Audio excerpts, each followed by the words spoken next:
म army officer हुन्थेँ होला कि। तपाईँको पहिल्यैदेखिको चाहना? मेरो चाहिँ ड्याड पनि आर्मी भएको भएर चाहिँ मलाई पहिल्यैदेखि एकदमै राम्रो लाग्थ्यो कि। मनोरञ्जन क्षेत्रको कुन कुरा तपाईँलाई सबैभन्दा बढी मनपर्छ? कतिको गाली खानुहुन्छ तपाईँले घरमा? म त खाइरह हुन्छु हरेक दिन जस्तै। के कुरामा चाहिँ त्यति साह्रो गाली खानुहुन्छ? उमेर पनि भइसकेको छ तपाईँको, बच्चामा भए पो एकदम चकचक गऱ्यो होइन, हुन्छ नि त त्यो कुराले गाली खानुपर्ने। ओके, यो प्रेजेन्ट समयमा चाहिँ तपाईँलाई विवाहको लागि प्रस्ताव चाहिँ कतिको आइरहेछ? होइन, अहिले त एज कति हो भन्नु त, बिहा पनि 25 होइन। होइन, मेरो चाहिँ ममले यस्तो भन्छ के अरे राम्रो मान्छे पायो भने चाहिँ बिहा गर, नत्र त नगर्दा नि हुन्छ। तपाईँलाई दिनमा चाहिँ कतिजनाको प्रेम प्रस्ताव आउँछ? अब त्यो खै अब त्यो डिफ्रेन्ट हुन्छ, कहिले एउटा नि आउँदैन, कहिले 10 अब 6-7वटा आउँदैन।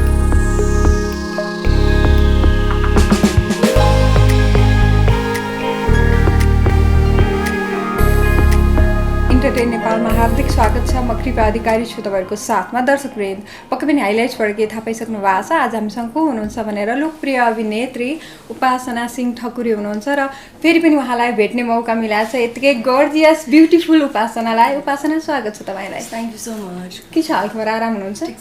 लगभग मेरो पनि एकदम ठिकठाक छ। 1 महिनापछि भेटघाट भयो। ओके, यो ड्युरेसनमा चाहिँ 1 महिनाको बिचको ड्युरेसनमा के गर्नुभयो? के उपलब्धि भयो? मेरो चाहिँ इक्जाम्सहरू थियो अनि त्यही प्रिपेयर गरिरहेको थिएँ। अनि अब चाहिँ फ्यु डेजमा इक्जाम्सहरू छ अनि त्यही चाहिँ भनेपछि एक्जामको लागि नै प्रिपेयर गरिराख्नु भएको छ। मुभीको काम पनि भइरहेको छ? हजुर, मुभीको नि भइरहेको छ। ओके, आज चाहिँ हामी तपाईँलाई यहाँ किन भेटेछौँ होइन, भेटघाटको रिजन चाहिँ के हो तपाईँले नै बताइदिनु पर्यो। हजुर, सो हाम्रो चाहिँ EMC एजुकेसन एन्ड माइग्रेसन कन्सल्टेन्सीको चाहिँ आज इन हाउस फेयर छ। अनि आज चाहिँ भनौँ न UK, क्यानाडा अनि अस्ट्रेलियाको युनिभर्सिटिजहरूको बारेमा चाहिँ हाम्रो रिप्रेजेन्टेटिभ्सहरू आउनुभएछ। अनि हाम्रो स्टुडेन्ट्सहरूले चाहिँ त्यही बारे चाहिँ काउन्सिल गराइदिनुहुन्छ। जे होस्, फेयरमा हामीले उपासनालाई भेटेका छौँ र जहिले भेट्दा पनि निकै खुसी लाग्छ मलाई चाहिँ उपासनासँग होइन। यत्तिकै गर्जियस, यत्तिकै स्माइलिङ। यो सुन्दरताको राज चाहिँ के हो खासमा? त्यस्तो चाहिँ मलाई लाग्दैन। हजुर नै, अनि हजुरको भन्नु नि त। म त राम्री छैन होइन। उपासनाजीको अगाडि मेरो तारिफ त कसरी गर्नु म आफै होइन।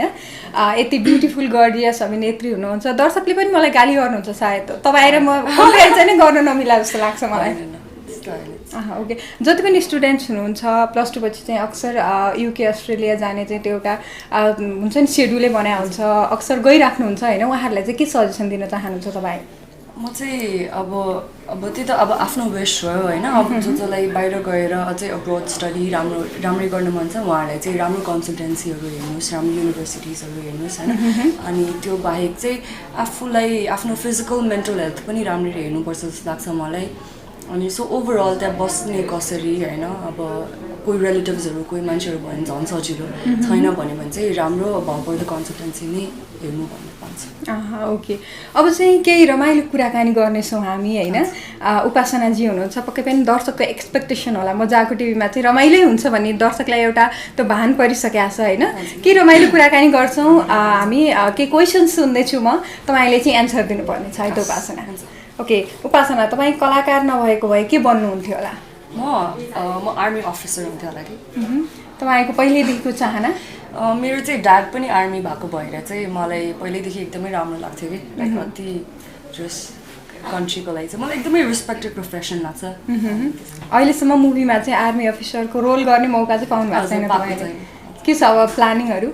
पायो भने चाहिँ राम्रो, एकदम खुसी हुन्थेँ म। ओके, कलाकार बनिसकेपछि के कुरालाई तपाईँ एकदम मिस गर्नुहुन्छ पास्टको कुरा?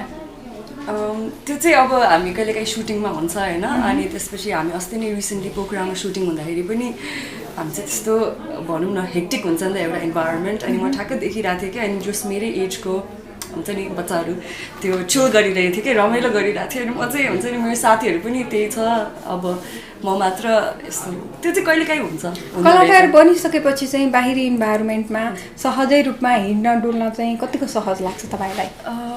मलाई चाहिँ ठिकै लाग्छ अब म चाहिँ खासै धेरै बाहिर चाहिँ जाने मान्छे नै होइन होइन अब कहिलेकाहीँ म चाहिँ त्यस्तो गाह्रो चाहिँ लाग्दैन अक्सर केटीहरू चाहिँ मोस्टली वुमनहरू चाहिँ हिँडिराखेका हुन्छ मेन कुरा चाहिँ पानीपुरी चटपटी खानु भने नि हामी रोम गरिरहेको हुन्छौँ होइन हुन्छ नि बाहिर हिँड्न डुल्न तपाईँलाई चाहिँ कतिको रमाइलो लाग्छ म त रमाइलो लाग्छ हजुर रमाइलो लाग्छ बाहिर ओके तपाईँको पहिलो जागिर र तलब के थियो कति थियो त्यो इन्फर्मेसन दिनुहोस् मेरो फर्स्ट त के मैले त्यही पिआर गरेको थिएँ एउटा रेस्टुरेन्टको लागि अनि अब यसको स्यालेरी त भन्नु हुँदैन होला भन्दा नि फरक नपर्ला होइन अलिक पर्सनल ओके त्यो स्यालेरीले चाहिँ तपाईँले के गर्नुभयो पहिलो स्यालेरीले म चाहिँ आफूले कमाएको पैसा म जहिले आफ्नो ममलाई नै दिन्छु होइन अब त्यही हो पहिलोपटक आफूले कमाएको त्यो स्यालेरी हातमा पर्दा चाहिँ कस्तो महसुस भएको थियो तपाईँलाई मलाई एकदमै इन्डिपेन्डेन्ट अनि हुन्छ नि जोस एकदम खुसी लागिरहेको थियो अब आफ्नो ममलाई दिन पाउँदा ड्याडलाई दिन पाउँदा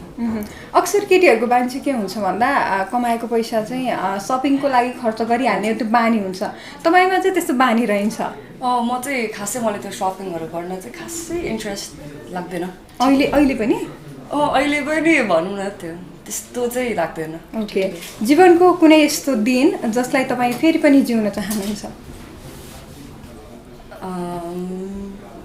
मेरो सबभन्दा सानो बहिनी छ होइन आराध्या भन्ने अनि जस ऊ जन्मेको दिन चाहिँ म एकदम खुसी भएको थिएँ किनभने म आई वाज अलरेडी 12 अनि म 12 वर्ष हुँदाखेरि ऊ जन्मेको क्या एकदम ढिलो जन्मेको मेरो बहिनी तर एकदमै खुसी लागेको थियो क्या मलाई ऊ जन्मेको दिन तपाईँहरू चाहिँ कतिजना छोराछोरी हामी 3 जना दिदी बहिनी ए दिदी बहिनी नै हुनुहुन्छ तिनैजना कस्तो छ 3 जना बिचको कोअर्डिनेसन बोन्डिङ हाम्रो एकदमै राम्रो छ अब म अनि मेरो सेकेन्डको बहिनीमा चाहिँ हाम्रो 1 वर्ष अनि फ्यु मन्थ्स डिफ्रेन्स हो क्या सो हामी चाहिँ एउटै एजको छ अनि हाम्रो सानो बहिनी चाहिँ हामीभन्दा 12 इयर्स सानो हो क्या 8-9 भयो अहिले अनि जो सबैजना एकदम राम्रो मिल्छ सेकेन्ड र थर्ड चाहिँ उनीहरू चाहिँ खासै मिल्दैन म चाहिँ दुइटैसँग मिल्छु तपाईँ लोकप्रिय अभिनेत्री भइसक्नु भएको छ होइन उहाँहरूमा चाहिँ कलाकारिताको त्यो लक्षण हुन्छ नि त्यो कतिको देख्नु भएको छ उहाँहरू पनि कलाकार बन्ने त्यो भावी योजनाहरू चाहिँ ज्यास्मिन चाहिँ छैन होइन उसलाई चाहिँ अफर्सहरू पनि आएको थियो तर ऊ चाहिँ भनौँ न उसलाई चाहिँ जर्नलिजम गर्न मन छ क्या खासमा भन्नुपर्दा उसलाई चाहिँ क्यामरामा भन्दा पनि बिहाइन्ड द क्यामरा चाहिँ उसलाई सी वान्ट्स टु वर्क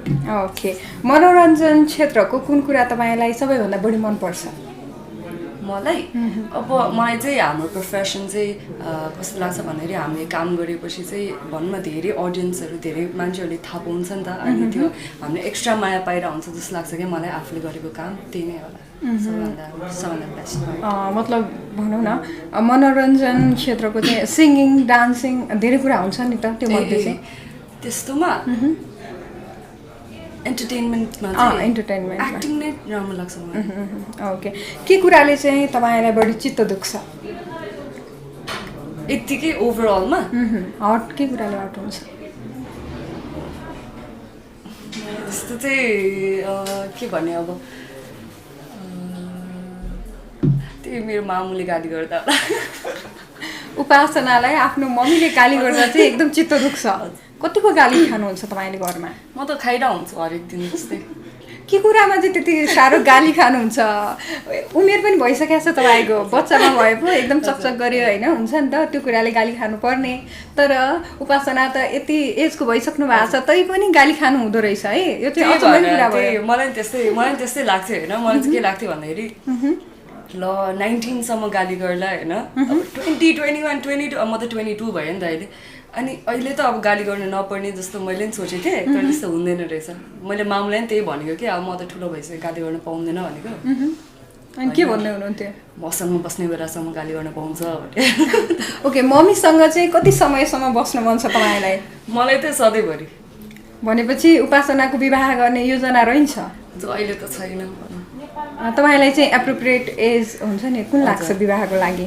त्यो चाहिँ मलाई सबैको इन्डिभिजुअल नै हुन्छ जस्तो लाग्छ अब मेरो हिसाबमा डिफ्रेन्ट अरूको हिसाबमा डिफ्रेन्ट होइन अब जो मान्छे जतिखेर उहाँलाई रेडी फिल हुन्छ त्यतिखेर नै गर्ने त्यो सर्टेन एज चाहिँ लाग्दैन मलाई रेडी भने चाहिँ कहिले हुन्छ उपासनाको लागि रेडी समय चाहिँ रेडी चाहिँ अब आफू करियर वाइज पनि भनौँ न आफू एउटा लेभलमा पुगिसकेपछि अनि त्यो बुझ्ने अन्डरस्ट्यान्डिङ फ्यामिली अब बच्चा पाउने सबै कुरा फ्यामिली हेर्ने त्यो सबै एकचोटि आफूलाई मेन्टली स्टेबल भएपछि चाहिँ गर्नुपर्छ ओके यो प्रेजेन्ट समयमा चाहिँ तपाईँलाई विवाहको लागि प्रस्ताव चाहिँ कतिको आइरहेछ त्यो त आउँछ अब खै हाम्रो नेपाली सोसाइटीमा आइहाल्छ होइन अब तपाईँ एउटा त्यो हामी कति 11-12देखि त आउँथ्यो भनेपछि त अब अहिले त आइ नै रहन्छ मम्मी ड्याडीले चाहिँ हुन्छ नि त छोरी मान्छे अलिकति उमेर भइसकेपछि चाहिँ एउटा प्रेसर आउँछ फ्यामिलीबाट विवाह गर भनेर तपाईँलाई चाहिँ फ्यामिलीबाट विवाहको लागि प्रेसर आएको छ कि छैन होइन मेरो होइन अहिले त एज कति हो भन्नु त बिहा पनि 25 होइन 26 होइन मेरो चाहिँ ममले यस्तो भन्छ के अरे राम्रो मान्छे पायो भने चाहिँ बिहा गर नत्र त नगर्दा नि हुन्छ भन्छ उपासनाको नजरमा राम्रो मान्छे चाहिँ को छ अहिले प्रेजेन्टको लागि यो समयमा सबैजना राम्रै हुनुहुन्छ फ्यानहरूले चाहिँ कतिको गर्नुहुन्छ बिहेको लागि प्रस्ताव ठिक ठिकै के हुन्छ बिहा नै त भन्दैन अहिले अहिले खासै हाम्रो बिहाको उमेर भए छैन जस्तो लाग्छ मलाई ओके एउटा हाइपोथेटिकल प्रश्न गर्छु है त म तपाईँलाई यदि तपाईँ देशको प्रधानमन्त्री बन्नुभयो भने चाहिँ सबैभन्दा पहिलो काम के गर्नुहुन्थ्यो होला त्यही हो आई थिङ्क करप्सन चाहिँ कम गर्नुपर्छ जस्तो लाग्छ मलाई तपाईँलाई यो देशको सिचुएसन देखेर होइन पोलिटिकल सिनारियो देखेर चाहिँ के कुरा चाहिँ चित्त बुझ्दैन एउटा कलाकारको हिसाबले भन्नुपर्दा मलाई चाहिँ कस्तो लाग्छ भन्दाखेरि अब सबैजना आफ्नो आफ्नो काम गर्दै हुनुहुन्छ होइन अब मलाई चाहिँ खासै धेरै नलेज पनि छैन क्या सो आफूलाई धेरै आइडिया नभएको कुराको बारेमा बोल्न भन्दा नबोलेकै ठिक लाग्छ मलाई चाहिँ होइन सबैजना आफ्नो पार्टबाट राम्रै गर्दै हुनुहुन्छ अनि त्यही हो आफ्नो काम चाहिँ अनेस्ट भएर गर्नुपर्छ जस्तो लाग्छ मलाई तपाईँलाई चाहिँ पोलिटिक्समा कतिको इन्ट्रेस्ट छ मलाई अब पोलिटिक्समा भन्दा पनि मलाई चाहिँ यही फिल्डमा इन्ट्रेस्ट छ होइन त्यसैले म यही छु तर हुनुपर्छ लाइक बेसिक नलेज तर खासै त्यस्तो चाहिँ छैन ओके के कुराले तपाईँलाई बढी खुसी बनाउँछ मलाई मेरो बहिनीहरूसँग टाइम स्पेन्ड गर्दा मामुले गाली नगर्दा एकदम खुसी बनाउँछ मलाई भनेपछि यो सेक्रेट कुरा चाहिँ आज उपासनाजीले सेयर गर्दै हुनुहुन्छ होइन अभिनेत्रीहरूमा सबैभन्दा बढी गाली खाने चाहिँ मम्मीको गाली खानेमा चाहिँ उपासनाजी पर्नु हुँदो रहेछ जस्तो लाग्यो है मलाई चाहिँ हुनसक्छ के देख्दा चाहिँ तपाईँलाई दुःख लाग्छ के देख्दा अब त्यस्तो धेरै कुराहरू छ एउटा स्पेसिफिक केही भन्नुपर्दा तपाईँको मन छुने टाइपको हुन्छ नि त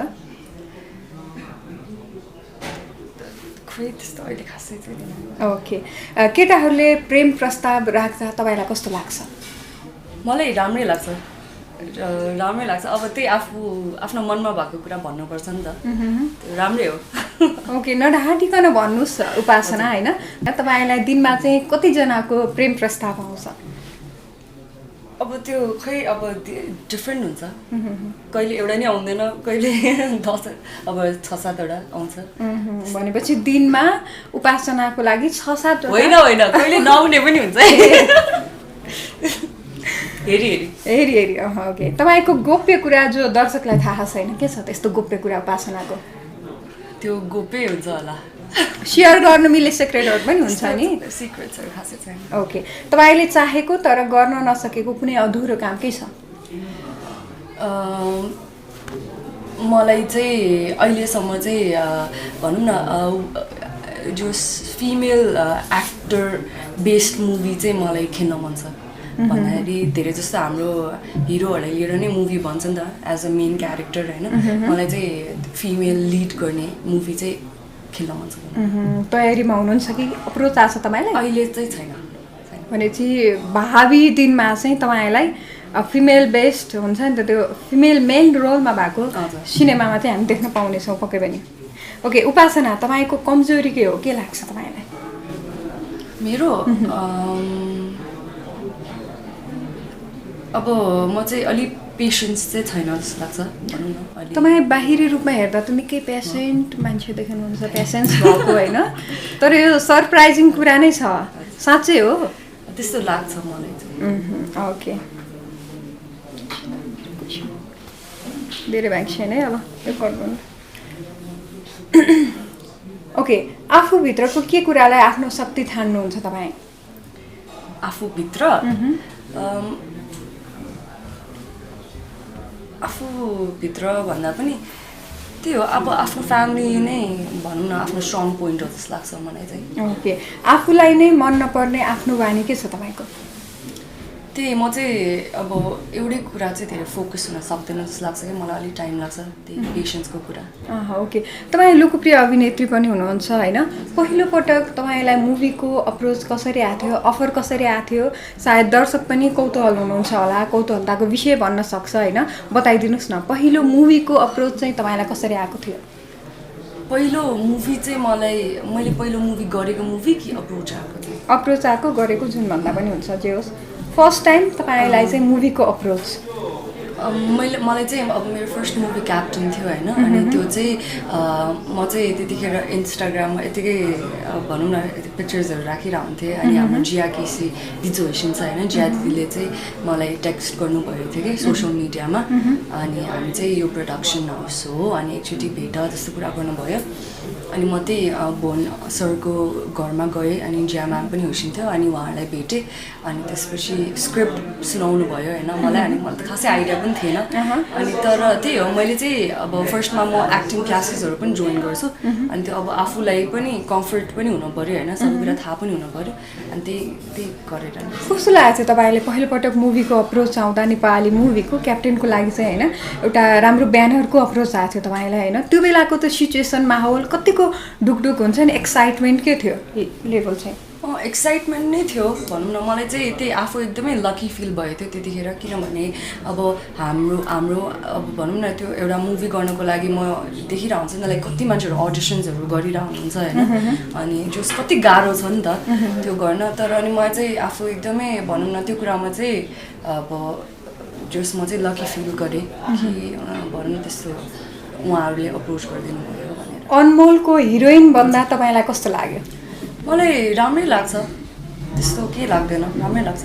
अब किनभने अब अनमोलले पनि अब भनौँ न यति धेरै इयर्स भयो उहाँ त यो इन्डस्ट्रीमा आउनुभएको, अनि जस आफ्नो एउटा नाम राखिसक्नु भयो, अनि त्यही त उहाँ एउटा लेभलमा पुगिसक्नु भयो होइन, जसले गर्दा चाहिँ हामी पनि उहाँ थ्रु चिनिन्छ भन्दाखेरि चाहिँ एकदम खुसी लाग्छ। अनि त्यही उहाँबाट इन्सपायर पनि हुन्छ जस्तो लाग्छ हामी होइन, राम्रो काम गर्नको लागि। फेरि पनि अभिनेता अनमोल केसी र अभिनेत्री उपासना सिंह ठकुरीलाई स्क्रिन सेयर गरेको चाहिँ हामीले कहिले देख्न पाउँछौँ? के छ भावी योजना? अब त्यो चाहिँ हामीलाई भन्दा पनि अब हाम्रो डाइरेक्टर्सहरू प्रड्युसर्सहरूलाई नै थाहा हुने कुरा। अनमोल र उपासनाको प्लानिङ छ कि छैन फेरि पनि नेक्स्ट मुभीमा, नयाँ मुभीमा देखिने?